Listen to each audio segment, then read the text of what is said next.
Brother, I'm going, wanna wow Hulk Hogan.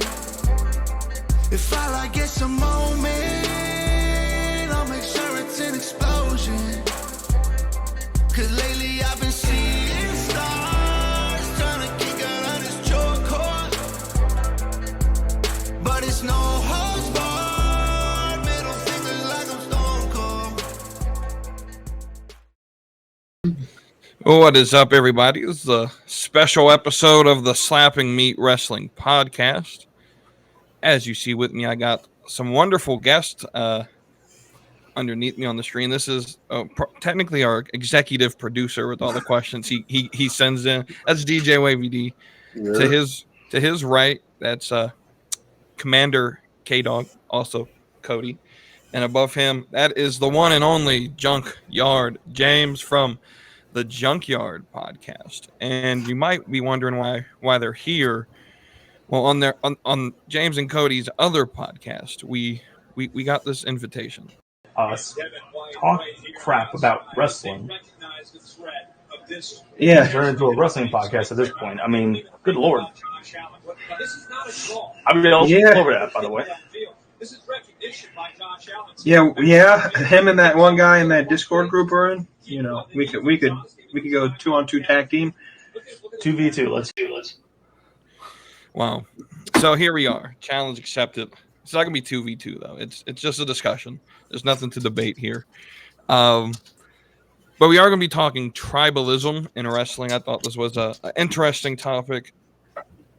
Seeing that James and Kody tend to favor the AEW side, and I tend to find the biggest complaints of tribalism come from the AEW fans. They're the ones who complain the most about it. So with that, I guess we can start ask with this first question. Before we get into tribalism, I do have a question for James and Kody. On my show yesterday, I talked about Powerhouse Hobbs. No one ever talks about him, so we had to give him some press. But he gave a statement talking about how he felt WWE and AEW were on the same level, and the typical stuff that everyone who wants to kiss the ring to try to get the push comes out and says every 4 to 5 months, it seems like. So my question is, why can't these guys just be quiet?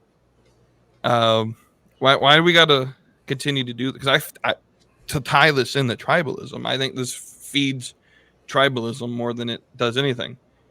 So if Hobbs would have just come out and said, hey, we have this niche fan base. We did the best we can for this niche fan base, and no one would care. We wouldn't be talking about it. Why? Can you defend Hobbs? Why did he have to say this? Why does everyone got to talk about WWE over there? James, Kody, whoever wants to go first. You can start, James. I'll let you go first. Does not everybody that's a professional athlete try to promote their team of sorts as better than or equal to other teams? When God forbid Josh Allen gets talked about alongside Patrick Mahomes, would he not try to say that he's equal to or better than Patrick Mahomes in certain things and try to showcase where he's better than Mahomes or equal to Mahomes in certain aspects? I don't see whether it's that big of a deal. He's an AEW guy. Of course, he's not going to give WWE the big push, the big, he's not going to put them over. He's going to put his company over, his team over. I don't see – it's not pushing tribalism, in my opinion. It's just, hey, I work for this team, and I do it at my job as well. I say my company's better than every other company in that industry. Would we not want to do that? We're trying to get people to tune in, so you gotta paint this picture of a broad brush. Kody, anything to add on that? Honestly, not really with that. With that statement, with with what Hobbs said and the explanation that James gave, I think I pretty much would agree 100% with him that you could say on one token, the company I work for, it's amazing, it's great. You're going to put them over. You can acknowledge the other company and say, hey, listen, they're great. They're obviously number one for a reason. They're there, but I love my brand. I love where I'm working. I feel it's the best place to work. Put them over, but I don't see a total big problem with what Hobbs said. So I want to respond to James. Then I'll let Wavy D have his response as well. My problem is I don't care that he promotes AEW. I don't care. My problem is every 4 to 5 months someone comes out and shoots on WWE.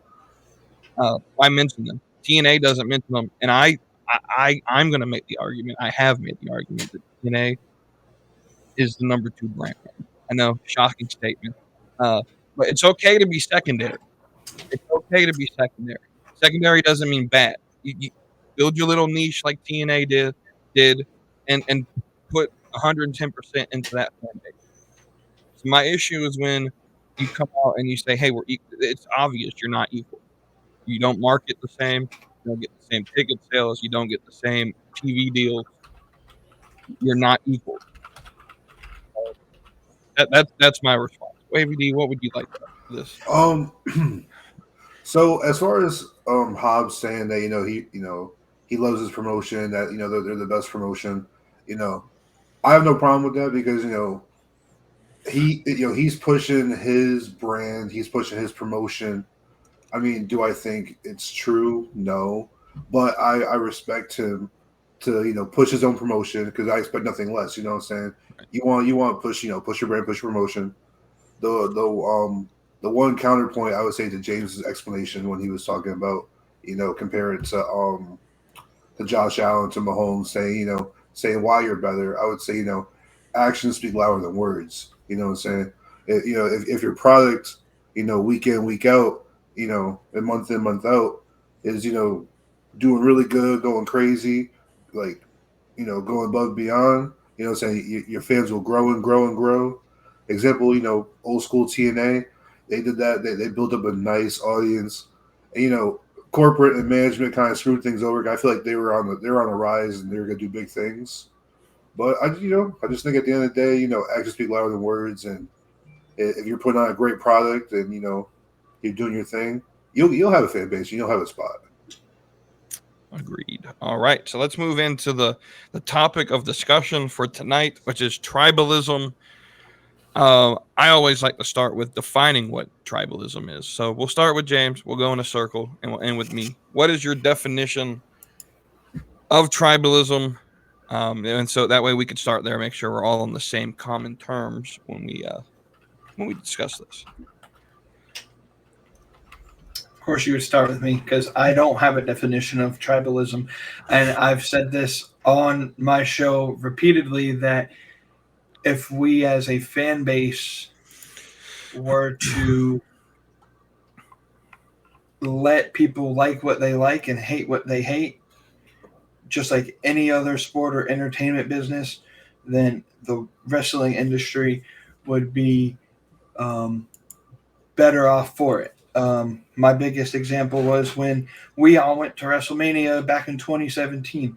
There were people from every nation, tribe, ethnicity, all over the world that were there, and they came for one reason only, and that was WrestleMania, pro wrestling. They may have gone to different events. At the end of the day, it didn't matter which match you liked more than the other. We were there for one common thing, and that was pro wrestling. The idea that we have to box in AEW fans or WWE fans in some sort of box that you can't leave or move into another box, or you can't even jump into both boxes, I don't think that's fair. If because I prefer AEW or I prefer WWE over the other, or I prefer New Japan, or I prefer just not to watch any TV wrestling and watch Def Pro Wrestling or GCW or some of the other indie companies, Mission Pro, I don't think it's fair to say that you have to sit in one certain box. So, in my opinion, tribalism in the context of wrestling doesn't exist. Kody. I went with a more simple approach. I just looked up the definition of tribalism. I think I took the homework to heart. I would just say that tribalism is just a strong in-group loyalty. Obviously, you believe in something so badly, and you either disdain, dislike anything outside of your group. So, obviously, you live and die on the McDonald's brand, and you hate every other fast food burger chain group there is. Same thing can happen for wrestling. You like one company over another. I think that tribalism, we'll get into it a little more, but I just think that tribalism has always existed and will always continue to exist. All right. Wavy D, what would be your definition? For tribalism, I think what separates tribalism from like hardcore fandom is that not only do you really like your product and you're very loyal to your product and you watch them through their ups and downs, but that you also kind of downplay anything that quote unquote threatens it or even tries to threaten it. So right. I believe that's kind of my gist on what tribalism is, especially when it comes to like pro wrestling or just like not like war, but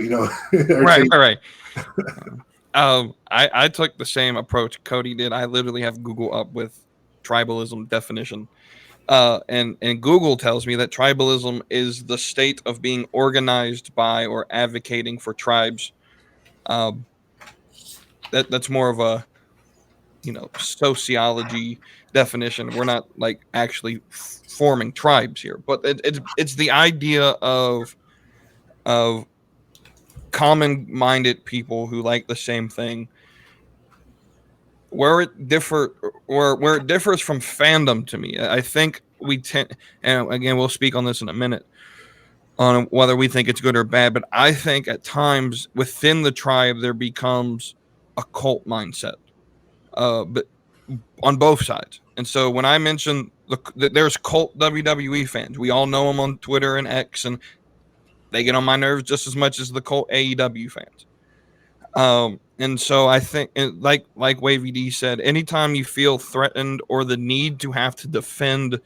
So my example I'll use against AEW is what tends to happen a lot of times is if someone like me or any other podcaster or person on social media that says, oh, AEW isn't the best, there's a group of the fandom that immediately turns around and starts attacking and trying to defend Tony Khan and his company. I think that's a cult behavior. I think that, in my opinion, is what is toxic about the wrestling community. With that, I guess simple question, and anyone can answer to start first. Is tribalism good or bad, and why do you think that way? And we'll just let the conversation flow from here.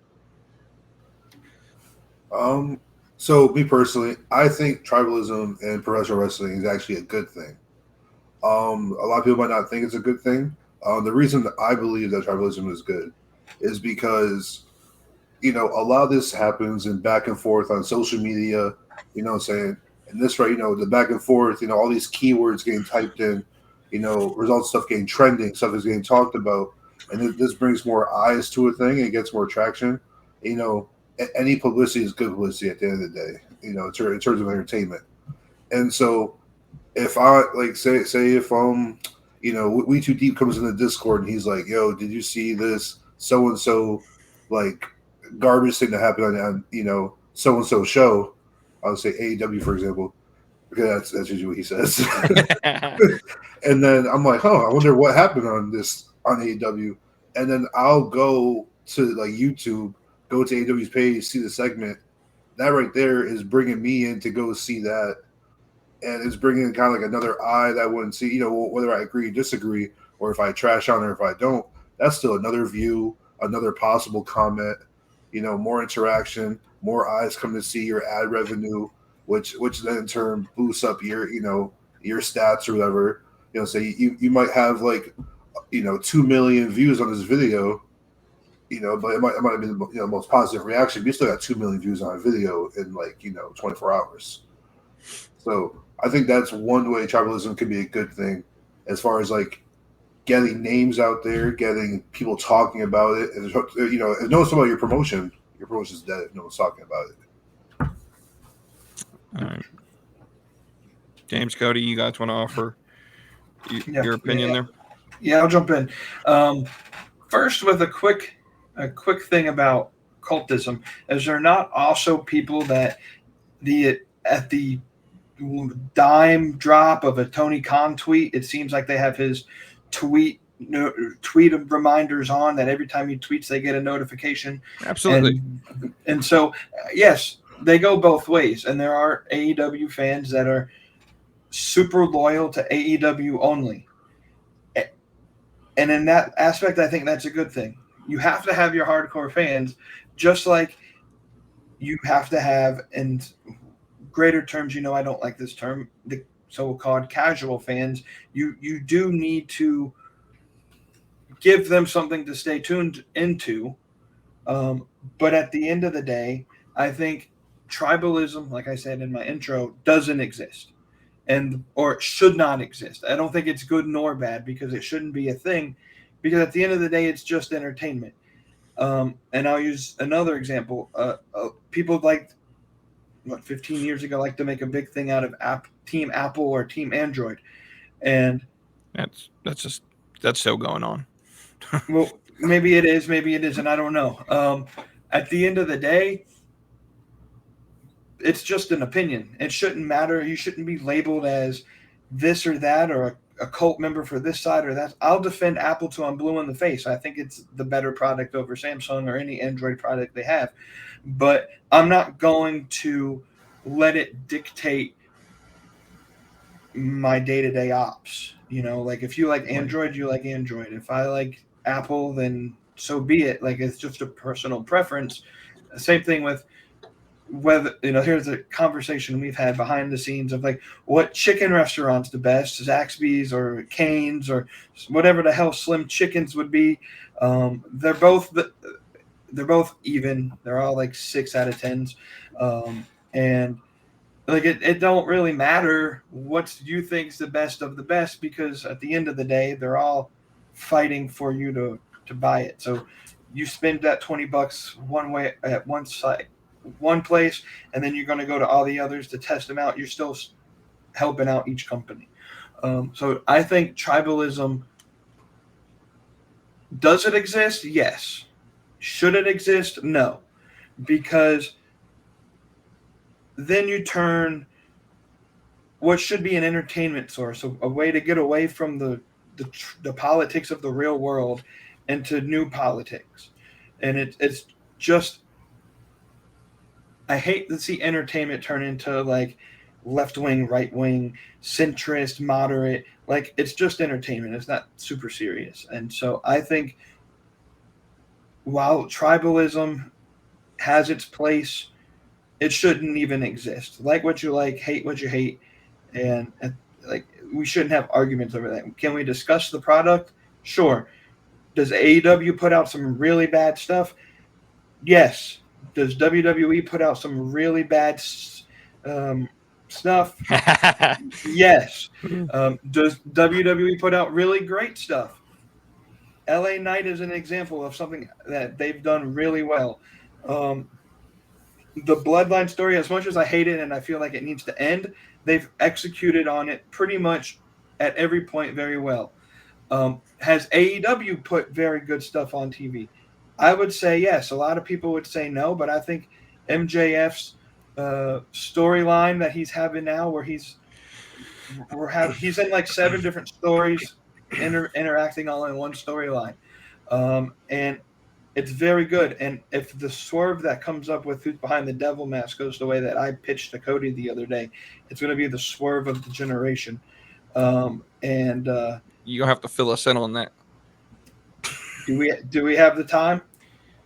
I mean, I can share it. How long does it take to explain who's behind the mask?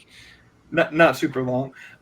But anyways, my pitch would be to have the person behind the devil mask be someone whose contract with the company that they had worked for ended a couple months ago. Her name is AJ Mendez, and have the people behind the mask be Daxon, Cash Harwood, CM Punk, and Jack Perry, and it will be the biggest swerve of the entire century because everyone thinks that they actually had a fight back in London. I don't think it is. I think it's all a big work. But I think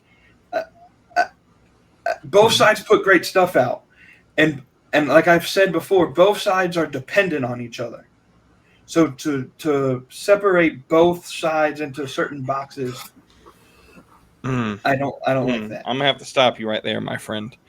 WWE is not dependent on AEW. It will exist well beyond if AEW existed or did not. Would it exist? Yes, but think about it. So when AEW didn't exist and TNA was basically just a house show with 3 fans, and ROH was literally running empty venues with like maybe one person in attendance, and that was like things haven't changed yet.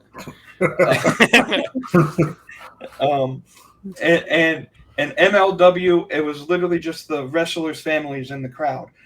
WWE had to be the sole voice of every genre or every flavor of wrestling, which is why NXT was basically what AEW is now. Now you see NXT turning into basically the main roster because they no longer have to fill that niche market. Well, that niche market's on Raw. I mean, Triple H is literally turning Raw into what NXT Black and Gold, at least part of it. So no, WWE is not dependent on AEW whatsoever. The problem was Vince McMahon. He's out. So we don't need AEW to exist anymore. To be honest, not that I want it to disappear, but I guess a questionable point in and of itself. Well, I'll go ahead and give my opinion on it, and then I'll let Kody go. So for me, tribalism is the best thing for the industry. When I gave the definition, it used, we form tribes, and I believe it's the most human thing possible that we can do is to form tribes. We find like-minded people, and we go to war against the other side.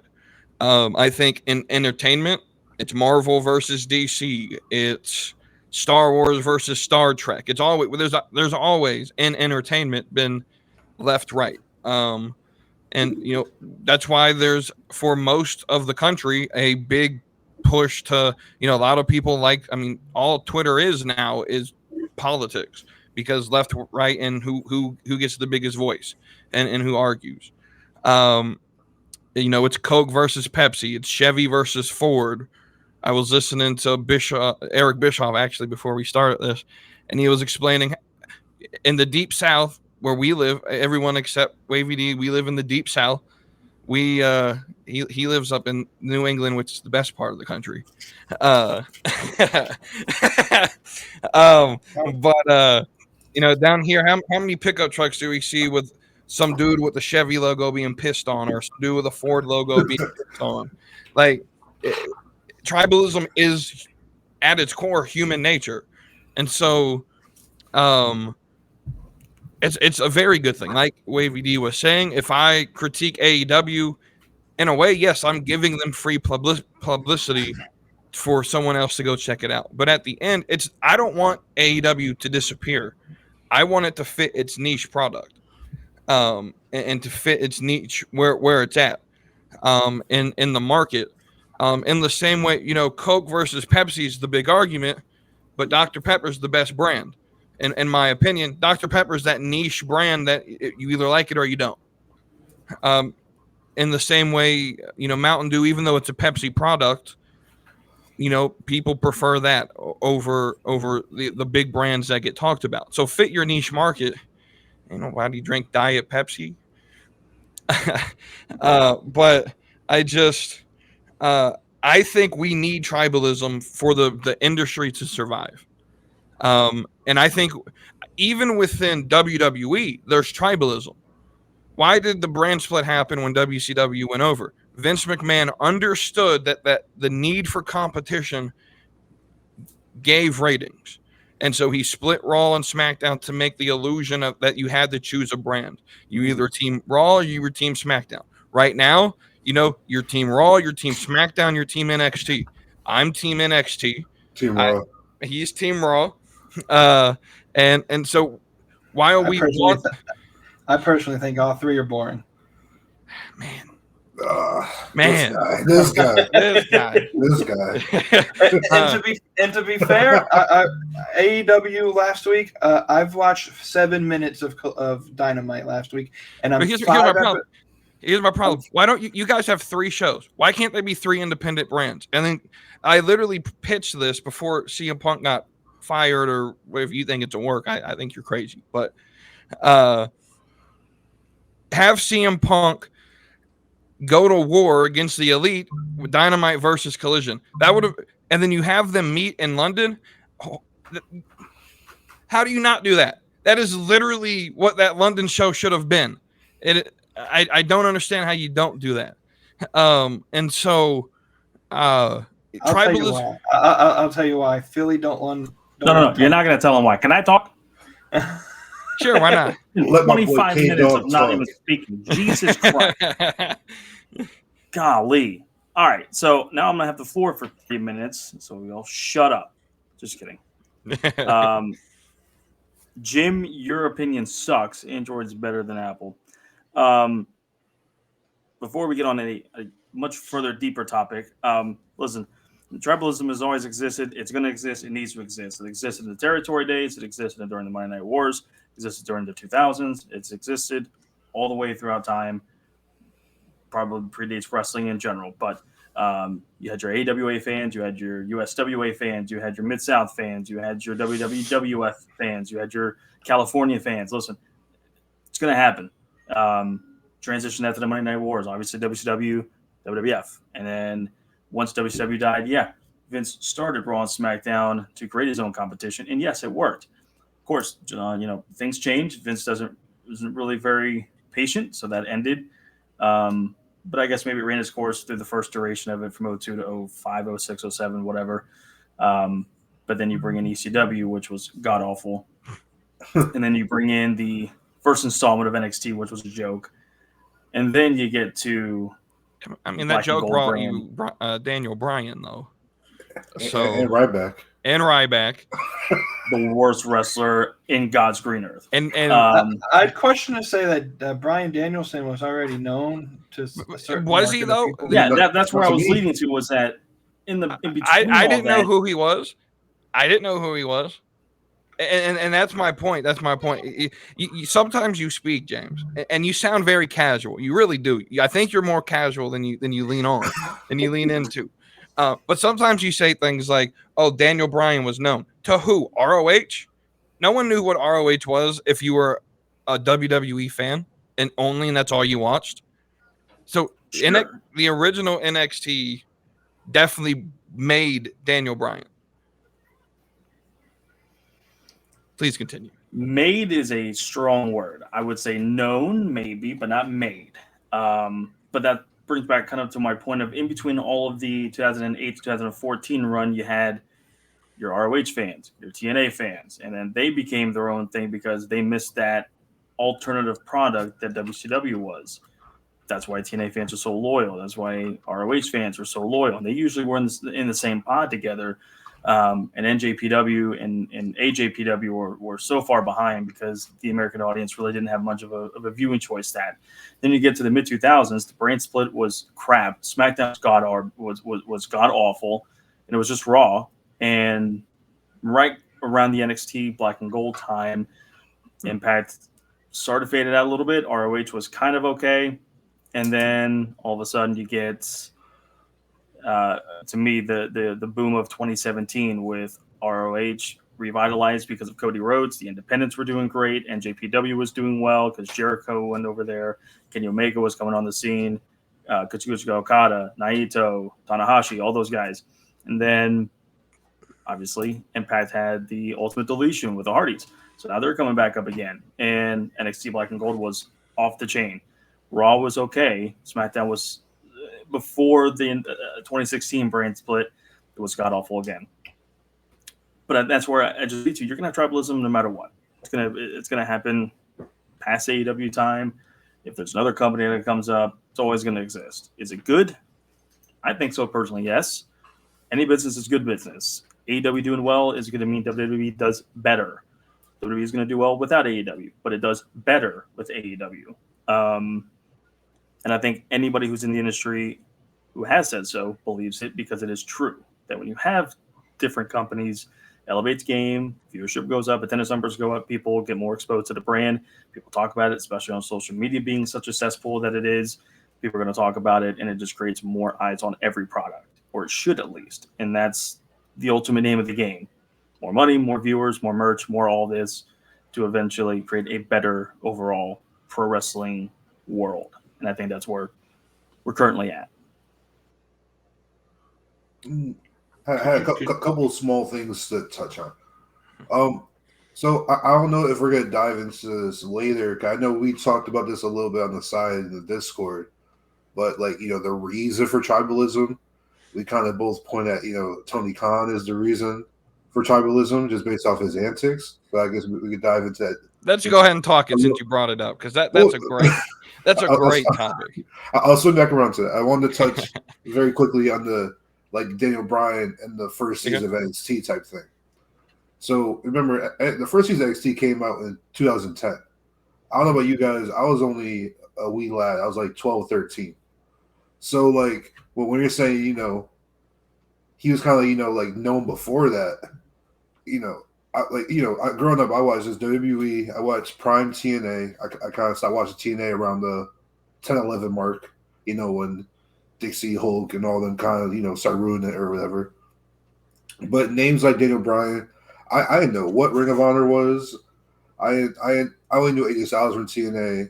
I feel like WWE, especially, WWE was the place to go to make your name. And I think that tribalism helps because you have, I would say, the other party who's not benefit from tribalism. So if I'm a support WWE, I'm tribalism for them. Then I guess the naysayers, you know what I'm saying, they want to go out and prove me wrong. So that, you know, that kind of like makes them want to work hard to promote their brand and work to increase their brand. I would say that benefited TNA to where, you know, we have big names now like AJ Styles, Christopher Daniels, you know, Samoa Joe came from TNA. But then also some wrestlers, you know, they're only big in small ponds, and I don't think that they're cut out for WWE. Because at the end of the day, it's all sports entertainment. And there's something that when James was talking quite earlier in the pod, when he was bringing up kind of like the positive aspects of TNA, like what's really hitting lately, he brought up MJF and his storylines. And I would argue MJF is pretty sports entertaining. Mm-hmm. You know what I'm saying? He's the most like kind of WWE talent or WWE type thing on AEW. So like, you know, he really appeals to me. He appeals to a lot of the other casual wrestling fans, you know, kind of Discord community. Shout out to you guys. So I feel like that's the reason why tribalism is just so great, is because when you're a big fan of WWE and you get to see these names that you wouldn't see in other promotions, especially when you're growing up as a kid or a teenager, you know, that's why I think tribalism is great. Yeah. To second that, I would also say I still think WWE is the place to go to make your name in the industry. If you want to be a top star in the sports entertainment world, whether it's wrestling or there's a reason why in 4 appearances, none in the ring, Jade Cargill's name is more important now than it was in 2 years in AEW. Because WWE understands how. But I'll disagree here. Without AEW, Jade Cargill does not get to WWE because before AEW, which is my point. She failed her WWE tryout. Which is my point. It's a jumping. It's like a frog. It's a launch point. A stepping stone. Right. But AEW fans and AEW, Tony Khan himself does not want to be that. He wants to be the top. You're not the top. There are going to be people. He mentioned MJF as sports entertaining. I don't know if it was him who mentioned it in the other Discord, or who it was. But what if the last 6 months of MJF doing these sports entertainment things with Adam Cole is just an audition for January when he jumped ship? I think it was Nerdy who said that. Yeah. What if that happens? What if that's what the case is? He's just auditioning and getting the fans used to him having to play the babyface. They're not going to come in and have MJF be the MJF of 3 years ago. It's not going to get over in WWE. So he decided, hey, I'm gonna go in the business for myself, and protect my business, and when WWE calls me and I accept that contract, they already know what I can do. They know where to book me. Well, the problem Because there's with that already a would- Miz. There's already Grayson Waller's the new Miz with Theory. So you don't need anyone like MJF in the heel form. the I would problem with also that- say, though, that MJF, though, is going to be, if he does come over, I'll be happy. I don't think he's a main eventer in WWE. I think there's too much talent there, and he'll easily be overshadowed.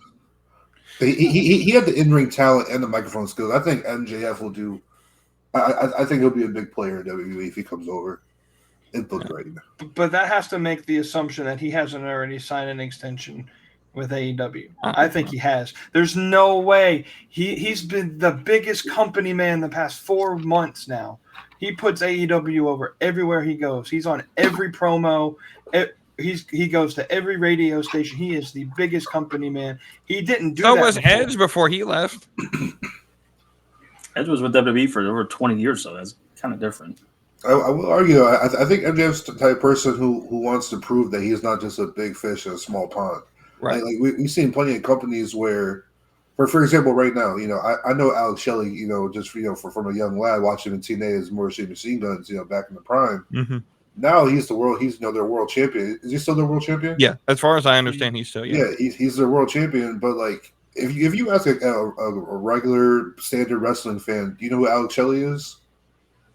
Like, there's a reason he didn't really explode outside of the smaller indie promotions. I mean, you guys are from the South, so you guys have a lot stronger connection to the territories and a stronger independent wrestling scene. Up here in Connecticut, over in North, we don't have as strong of an indie scene. We got indie promotions, but we're not as strong as you guys. So right. We're definitely casuals up here. We're in WWE land. We're the home of WWE headquarters. Right. So we're the casual of casuals. Yeah, I mean, I would argue, Alex Shelley is one of those. I would even think part of the reason why Josh Alexander hasn't left TNA is I feel no one knows who he is. I think he's a top 10 wrestler in the world. But when you don't have that name power, that's why WWE is so important. Use TNA, and that's why I think Jade did. Jade used AEW to go back to WWE. It's the same thing Kody did. Cody did. Kody went to the Indies. He exploded the Indies with the goal of going back to WWE. He understood. It's the same thing Cardona is doing right now. He could say all day on Twitter he doesn't want to go back. When WWE offers that contract to come in and work once a week, travel the road with his wife, and all of that. And hey, here's an IC title run. Maybe you'll get a main event picture. Cardona signing the contract. Who's to say that he hasn't already had that offer and he turned it down? Right. Because that's essentially his 2015 run. Why would he want to go back and do the same thing? Correct. And my biggest thing would be is who do we define name recognition? Because Kazuchika Okada might not be well known over in America, but in every other country in the world, he's one of the top wrestlers. You got to understand that, yes, this is an Americanized entertainment source. You got to hit the American market well. But, I mean, I'd question to say that Will Ospreay is well known. Maybe not to American fans, but every wrestling promotion around the world wants him to join their company. Impact's playing for him. AEW wants him. New Japan wants him to stay. Like, to me, there's the wrestling industry has become very Americanized, as if America doesn't know you, you're not a good wrestler. And I think that's not fair, because you got guys like Walter, or now Gunther, who made the biggest name of himself in the German indies. No, he's only he only No. signed with WWE because he was right. so good in the indies. But you're gonna tell me right now you will take Walter from 2015 over Gunther right now? I'm sorry, but I would take Gunther right now over. I think he's the best wrestler in the world. Overall, when you talk about mic ability, in ring ability, he's a workhorse. I think he's the best wrestler in the world. So, well, certainly the mic ability has progressed because that's the entertainment form he came from. But the wrestling ability is the same as it was now that it was 10 years ago. He was just putting on just as good as matches 10 years ago as he is now. But his gimmick was he was the big fat guy who slapped people. Dude's in shape now. I mean, I always like to do this contrast, and they did it to themselves. Keith Lee, if you would have just listened, if you would have just done what WWE told you to do, you're not jobbing in AEW right now. You're world champion. If you would have just lost the weight that they wanted you to lose. But he wasn't jobbing 6 months ago. He was world tag team champion. So he again, Keith Lee. Bro looked like he's 85 years old. I'm saying Keith Lee should have been what Gunther is right now. If he put it to work. He would be the biggest star in the world because they were already pushing him, and all Vince wanted him to do was to get in shape. And he decided that wasn't what he wanted to do, and that's well within his right. Sure, but he paid the price. But to say he's jobbing, he's doing what he wants, and I'm sure he's getting a hefty paycheck for it. You got any input, K-Dog? You know what I'm saying? I'll try to hear you talk a little bit. Yeah, what do you got to say, Kody? No, I mean, it's funny that you mentioned that because James knows and Jason, we kind of went through this whole list of all the WWE guys that came over to AEW and who's had a better and worse career so far. And Keith Lee's on top of the list of having a worse run in AEW than he has in WWE, just simply for the fact of the stop and start and this and that. But from a name recognition standpoint, yes, WWE is the place to go. MJF has said that WWE is the place that he wants to go. 5 years ago, 6 years ago, that is his goal. His favorite wrestler was Roddy Piper. Piper went to WWE, made a name, obviously, through there. My thing is, and I brought this up to our friend Jason, and it's a great question, and one that I think Tony Khan, if you haven't signed, I'm sure he's already put an offer out there. I'm a person that loves to look at things from both sides of it. So if you're MJF and WWE comes knocking on your door and you're the world champion and you've been world champion for over a year, longest world champion in AEW history, you've played a great character over the last year, you probably are ready for WWE at this point, yes. If you're Tony Khan, I say you let him go now. I say you go to WWE, because he's not going to sign for 10 years. He's not going to sign for 15. Most wrestling contracts are between 3 to 5 years. Let him go to WWE. Let him make a bigger name of himself. And then 4 or 5 years, when he's tired of being in the mid-card after a little while of maybe getting pushed to the top, and then he's going to get relegated back down, he's going to get another chip on his shoulder. He's going to be more pissed off, but a better overall pro wrestler and character. And then he's going to come back to AEW and make your brand even bigger and better. Whereas if you were to lose him 3 years from now, it's going to hurt worse because he's in the absolute prime of his career and he's going to WWE for another 5 years in the prime of his career and going to be a mainstay star in the industry for years to come. So if you're Tony Khan, do you play the game, let him go now, let him get that big name, and then when he's done being tossed around the playpen for a little bit and wants to come back and be a top dog in a different company, he's a bigger name, going to bring hopefully more eyes to your product because of that in 3 years' time. I think that's me speaking. I let the MJF go now. Let him make the money. Let him make the movies. Let him make the stardom, and then come back in 3 to 5 years with a bigger nameplate, with a bigger, hopefully, following that will transition to hopefully more eyes on AEW. Question for Kody. So, to backpack off of Cody, I got a question. So, if MJF, top guy in AEW right now, say if he goes to WWE, you know what I'm saying? Like we see the effort to push him. Say if he doesn't get over, he comes out, mid card dropping out, and he crawls back to AEW. Do you think that diminishes the kind of like the name or legacy behind AEW, that hey, your top stars can't cut it in WWE? No, because WWE has made an absolute joke out of anybody that's come from a different company. You look at WCW guys that have gone to WWE besides Booker T, they've all been jokes, and it's absolute bullshit. So WWE loves to. Joe Rey Mysterio. He had a longer run in WWE than WCW, so I wouldn't Eddie say Guerrero. that. Eddie Guerrero again had a longer run in WWE than WCW. What about isms, right? There's plenty of them. What about DDP? What about Sting? What about Sluger? The Sting one. It's not WWE's fault. Sting literally waited to the last moment to join the company. It's WWE's fault for making Booker T a joke the first year and a half, and then he had to crawl his way out of the hole he was in and became world champion once, and then went to TNA. Became a little bit of a multi-time champion, and then I think the Booker T issue is a bigger issue. I think it's a different issue, and I don't want to talk about why Booker T didn't get pushed. I think that's a totally different issue.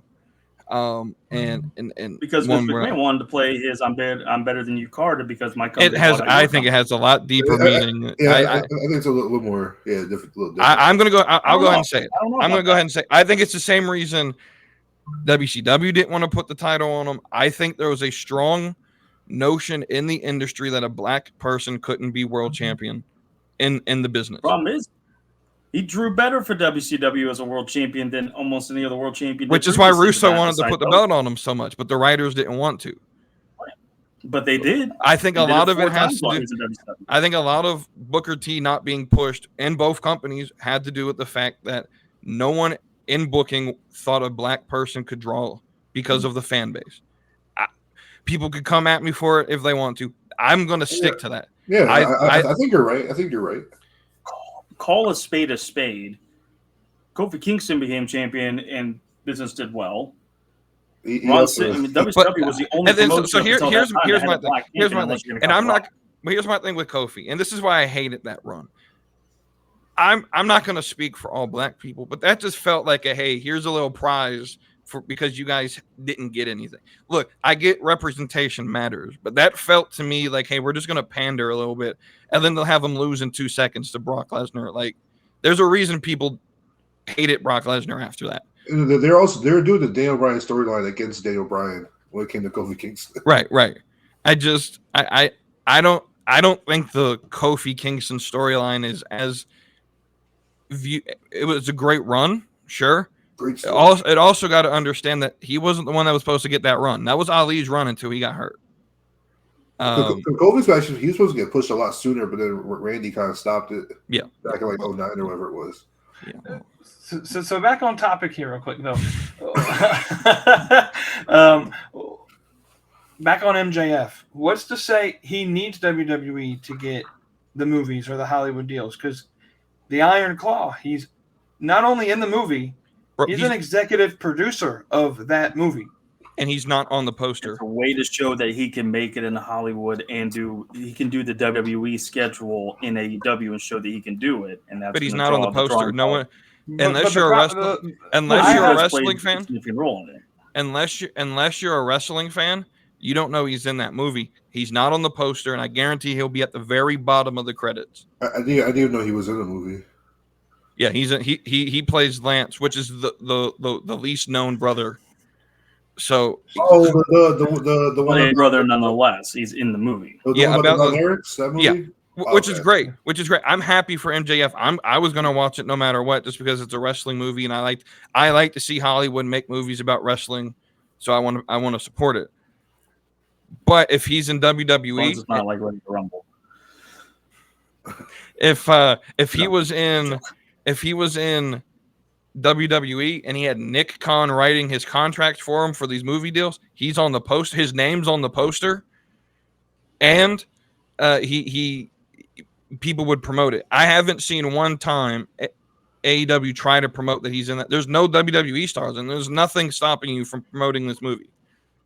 It's not an AEW movie. Why would they promote something that's not their own company? It's their top guys in it. They're top dudes in it. The WWE promoted Chucky just because Liv Morgan was in it for 15 seconds. Probably longer than that. I didn't watch the episode, but she literally was on screen. She got stabbed, and that was it. But they wanted to push Liv Morgan over. You're top dudes in a movie, and you're not going to promote it? It just tells me that WWE cares more about Jay doesn't want to be. I don't think MJF wants to be a wrestler into his 50s. I think he wants to make his money now. He wants to jump to movies, and he knows that there's a pathway to that. And that's WWE. And that's why I think that he needs to jump now. And I don't think he leaves. There's a reason. You mentioned AJ Styles back in TNA. There's a reason he didn't leave in his prime. Because he wanted to make a name of TNA. What if MJF wants to do the same thing? Let's make a name for AEW. Let's make AEW a bigger company than it actually is. You're gonna have to get Tony Khan out of the way for that to happen. I'm just. To backtrack slightly, I disagree with that. Oh, go ahead, Cody. Go ahead. No. You were getting ready to talk. You go ahead. To backtrack slightly to what I brought this scenario about MJF going to WWE, not if he doesn't make it, goes back to AEW, diminished la la la. You brought up the history about previous stars like say from WCW or promotions coming over. I would argue that now is a better chance than ever because Vince is no longer in control, no longer booking. You have Triple H, who I believe we can all agree has he has his ear to the indie scene. Like he has a decent finger on the pulse of what the diehards like. And I feel like he tries to sometimes deliver that a little bit too much on WWE. I still like it. I like good wrestling, but I also like good story with it, good entertainment. Right. Like Tozawa, funny dude. I like seeing him on my TV. So he don't get wins. He has like 2-minute matches, but that man's a highlight when he hits the screen. So I feel like especially now is a good chance for anybody who wants to make their name in WWE. I feel like now is a good chance when you have Triple H at the helm. He has full control. He has the reins, and Nick Khan. He just signs checks. From my understanding, from what I witnessed on TV, it doesn't seem like Nick gets too involved in the on-screen. He's solely there to do TV deals, and to sign talent and to write their checks. That's what I've picked up on. But yeah, I'm gonna go with them. Look at the talent. Triple H. Just in 3 weeks of him fully being, probably about a month from the news breaking that Vince McMahon gets basically kicked out of power, which I loved because the dude got pushed out of power, sort of weaseled his way back in, tried to sell the company so he can lock himself into this position of power, and they still kicked him out. I like that because I think Vince has overstayed his welcome on the industry, and Triple H. While I don't like a lot of what he does booking-wise when he does go super indie, we do need that fan base. And so look at what he brought in Kairi Sane. He's rumored to bring in Julia. I don't know if that's official or not. I don't know much about Julia, but hearing that knowing she's coming, I looked her up, which then brings now I know about a lot of other Japanese wrestlers that I didn't know about. She's fine. She is, but it was something. Y'all, if y'all don't know, he likes his Asian women. So, especially Asuka. Don't say nothing about Asuka. He Asuka, yeah. I'm ready for Asuka. He's ready for Asuka. But and so there's rumors of James mentioned Ospreay. If WWE offers Will Ospreay a contract, why do you not take it? I feel everyone in the AEW, not everyone, I can't make generalized statements like that, but I feel a lot of people in AEW and the indie scene don't like people signing with WWE. They feel like it's a sellout, and that you gotta care about wrestling. If WWE is the best, that's when wrestling is the best. if you want I fully believe if AEW wants to succeed, they should strive to be the developmental for WWE. Get the young talent, get them over, push them out.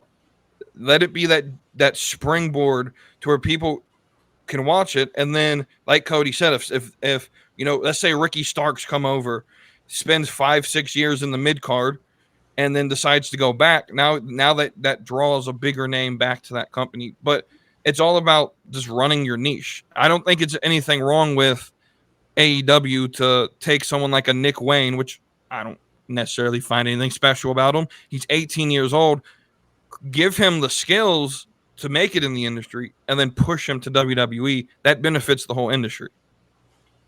The problem with that is AEW runs their business from a wrestling perspective completely different than the way WWE does. WWE it's not that much to have WWE is a machine. WWE would do better just ransacking college athletes and doing what they did with Tiffany Stratton and Thea Hale and just training them in their machine, and let AEW be the indie fan Paradise Kingdom.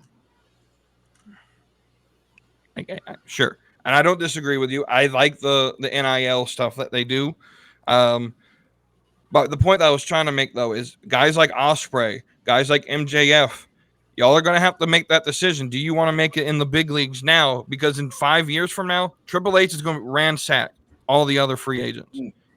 Also, to what James just said, if you want to let AEW be the indie paradise, this goes into the Tony Khan tribalism. Yeah. You can't call yourself the number one product if you're marketing to a niche fan base. Correct. Correct. If you're marketing to a fan base of 70 or 750, 800,000 people, you can't say. That's what I was trying to say at the beginning of the show. WWE markets different. They just run the business different. That's why they're premier. It's not a bad thing to say that you're a secondary company. You just don't run the same way WWE does. They will always be the preeminent company. And AEW from their inception has always said they were an alternative. Stop it. Yeah, no, Will Hobbs literally just said, Jericho has come out and said numerous times that they are in competition and they feel that they're equal. You got to stop doing that.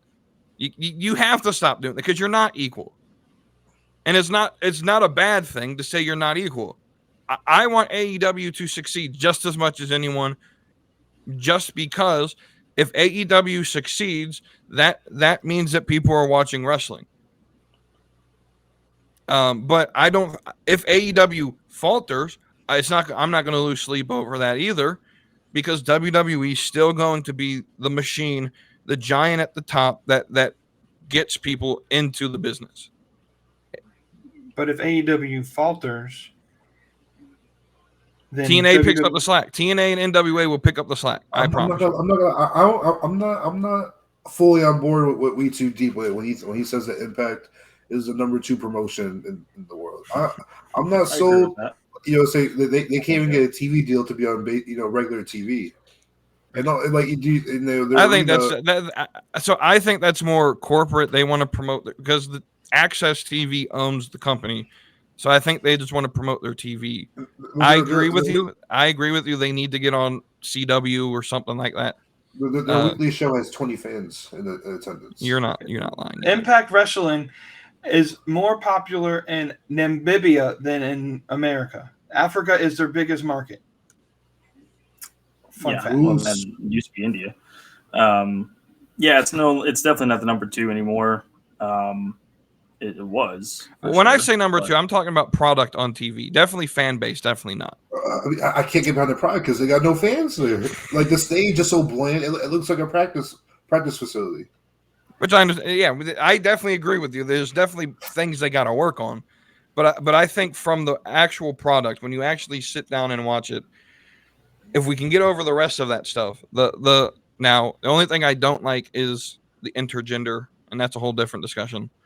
That's part of the reason LA Knights in WWE now because he didn't want to do the intergender stuff that TNA wanted to force him to do.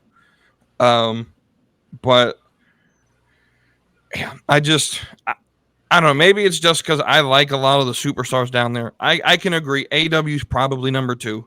And maybe that's just the sort of cult mentality in me that tries to destroy AEW. But I think that, yeah, I'm not going to say I'm not affected by it. I definitely am. But I think we'll end this. Let's talk about Tony Khan real quick since we brought it up. And then we'll end it with this. We always got to bring up Tony on this show. By end it means 30 minutes later. It's all right. Hey, be like that sometimes. It do be like that sometimes. But so I guess since you brought it up, you can sort of start the conversation here. Oh, sorry. I was looking back to see Baron Corbin.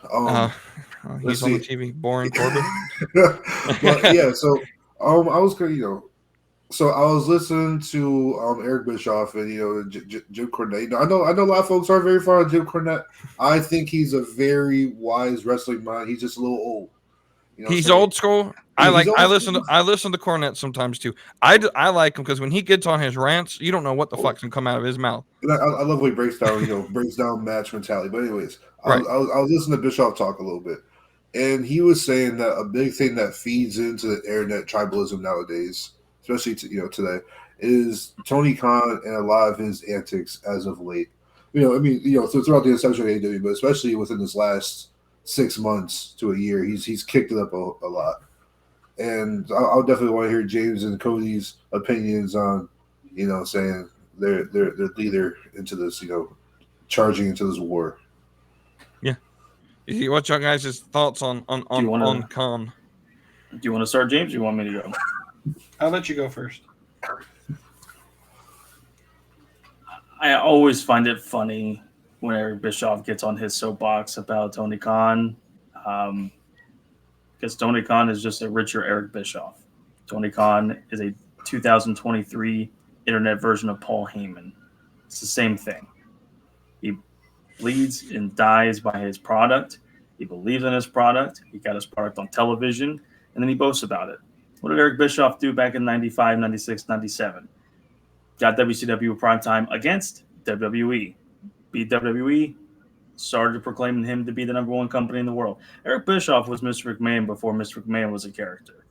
And I always find it funny when Bischoff goes on these rants about Tony Khan when A, Tony Khan gave him a chance to be on TV again. B, literally Tony Khan does the same things that Eric Bischoff did. Eric Bischoff gave away spoilers for Monday Night Raw weekly on a weekly basis, and yet he's going to complain about Tony Khan pulling he does? Really? Paul Heyman threatened TNN to pull him off the air. And what they do? Pull him off the air because he believes so deeply in his product. He's the same. He's almost a love child between Jim Cornette, Bischoff, and Paul Heyman. That's my opinion on that. So I would argue, looking back at it historically, from today's eyes, I think what makes us fond looking back at Eric Bischoff and Paul Heyman when they were going through their stuff is that their stuff added to on TV entertainment. A lot of Nick Khan stuff, I feel, someone just needs to take his phone away. Say it doesn't add to the on TV entertainment. Right. So that's part of it. But I also, everyone always Bischoff was Tony Khan in the 90s. Except Bischoff doesn't have a billionaire dad who can literally fund. And I know people are, that's not fair. Yeah, Ted Turner. Yeah, Ted Turner's money behind him. And Ted would always go on record saying that he would keep them funding no matter what. But you're going to sit here and tell me that AEW gets a TV deal without any product airing anywhere, no pay-per-views, nothing, without the connections that Shad Khan has with Turner?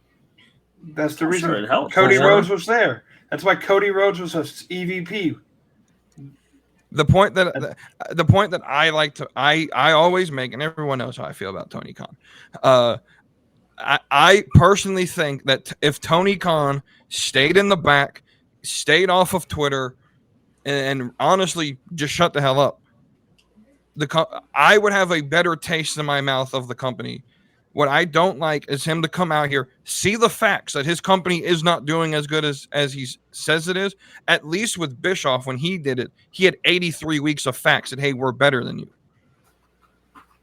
I don't see that proof in Tony Khan. He just says things, and then when he says things and we call him out on it, he blocks your access. I literally can't see AEW on Facebook. I literally got blocked from corporate.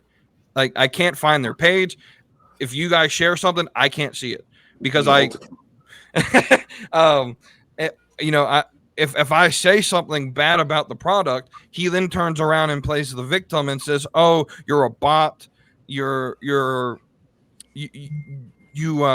should be loving the product. You should be be happy that everyone go to a Dallas Cowboys fan and say, hey, you should be happy that the Eagles beat your ass every year.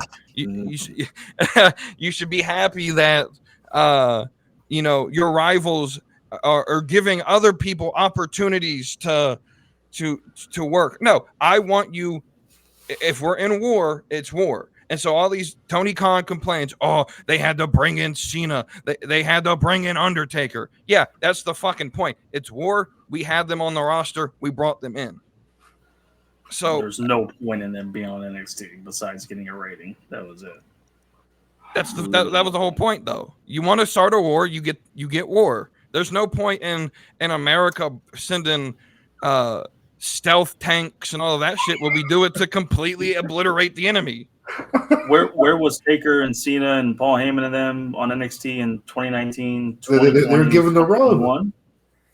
We didn't need them back then because we didn't see them as a threat. But they were on the roster, right? And then my whole point is that Vince McMahon did not care about you guys.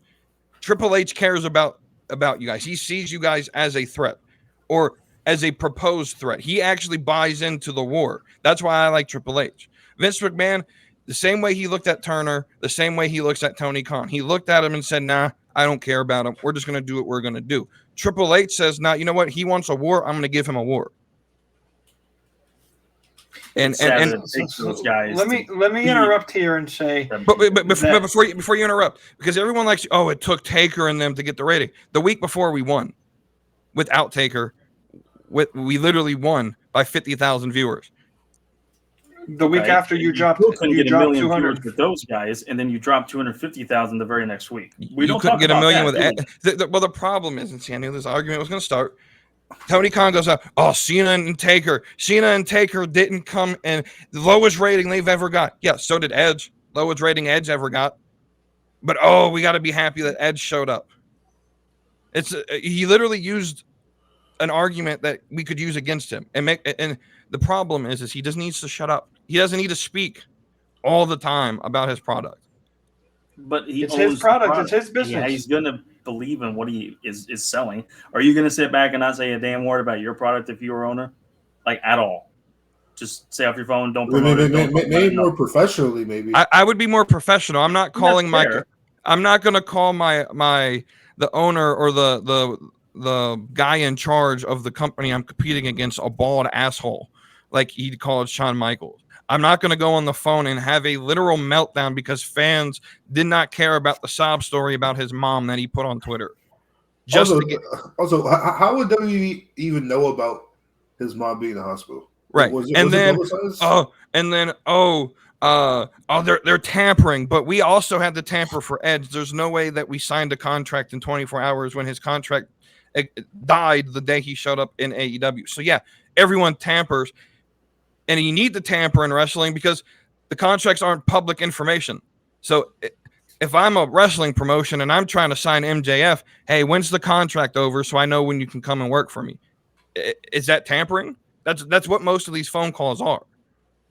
And it's been going on for years. But Tony Khan, again, I'm going to stand by this. If Tony Khan took a step back and just ran the company as CEO and hired a booking team and hired a social media team and had nothing to do with right, but he's in control of all of it, and he's the reason I think a lot of casual fans do not like the product.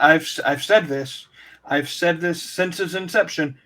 Tony Khan doesn't give a fuck about casual fans. He should, though, because there's a lot of us out here who want to watch your product. That's where the money is. There's a lot of us out here who want to watch MJF, but don't because we can't stand the taste of everything else on the screen. And that's That's why we don't watch Raw or SmackDown, because of the same thing. Do you guys feel like AEW would benefit from having just like, I'm not saying change the product, I'm just saying by changing the production value of the show, maybe like different lights, like different camera angles, different lighting, colors. I feel like it's very bland. They have. They hired a guy from SmackDown. They took a guy from SmackDown to do the production. Cool. Yeah, and he's still showing half empty arenas. So the point of that's a different story. That's the story should be and I will agree with you on one thing, that Tony Khan thinks he should be filling major sports arenas.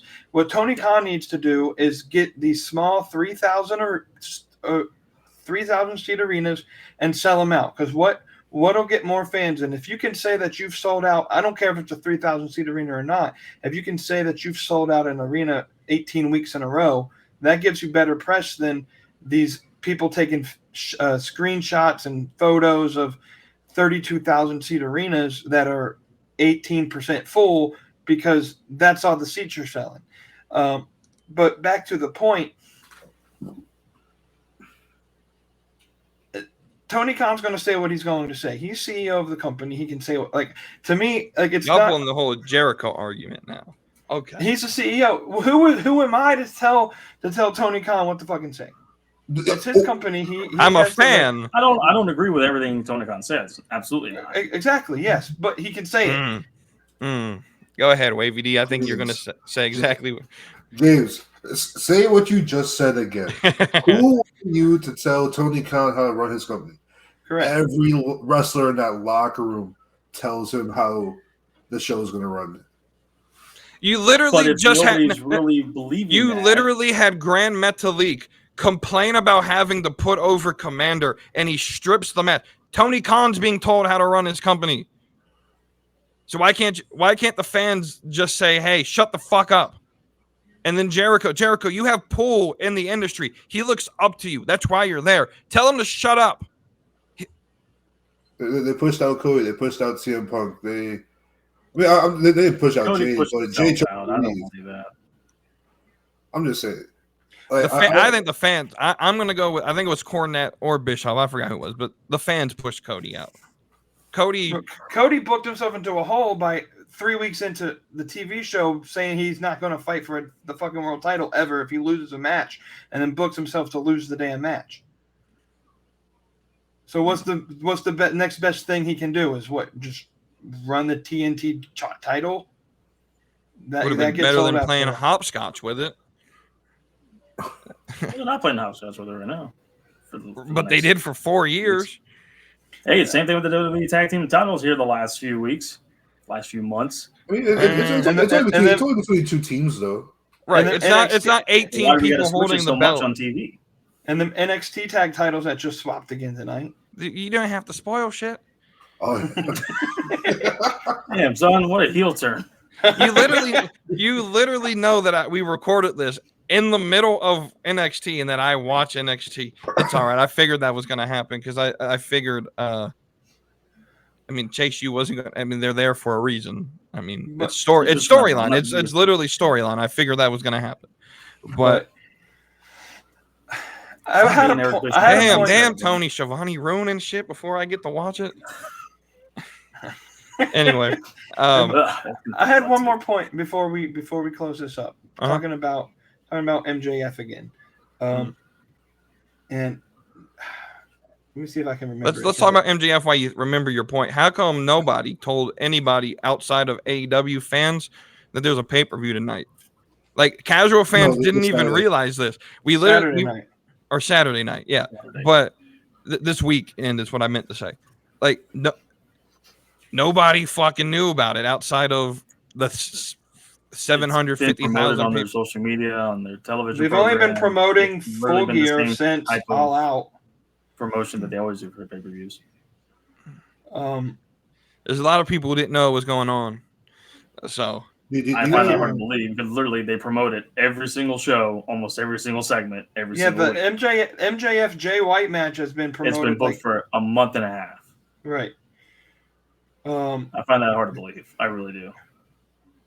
I can't remember what I was going to say, so it must have not been that important. After we wrap up, if you guys have time to stick around, I want to ask you a few questions, but they don't relate to tribalism, so I don't want to bring them up now. All right. Well, this was fun.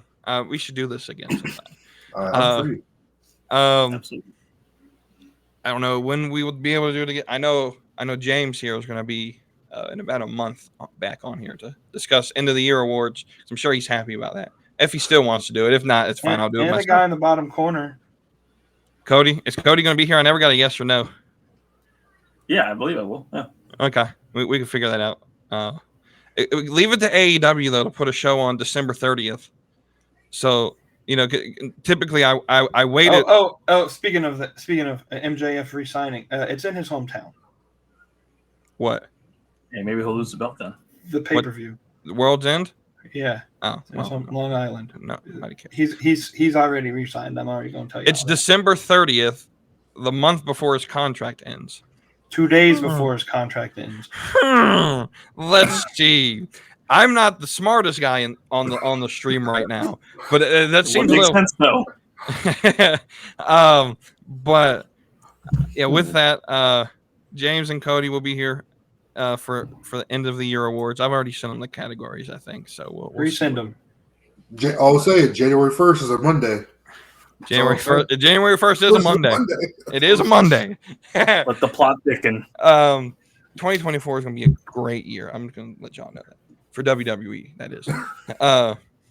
But thank y'all for joining. And we'll have to do this some other time. Maybe get some more people on here if they want to join. But with that, we'll see you guys next Monday on the episode. We'll have some more Discord questions and see what other news breaks out because news always breaks on Thursdays. So shout Kara Devers. Yeah, shout out Kara and Witters and B Master and the whole group there. And then James has a show. He doesn't really have a planned schedule, so I don't know when to tell you his next show is. But the Junkyard I guess it's on podcast networks now and YouTube. That they have a football show they do on Thursdays. X's and O's, also on the Junkyard Media Group YouTube page. So, we'll see you guys on the next episode. Thank y'all for joining, and see y'all next time. Woo! If I can click it, if my mouse worked. Brother, I'm going. Brother, I'm going. Run a wild Hulk Hogan. If I get some moment, I'll make sure it's an explosion. 'Cause lately I've been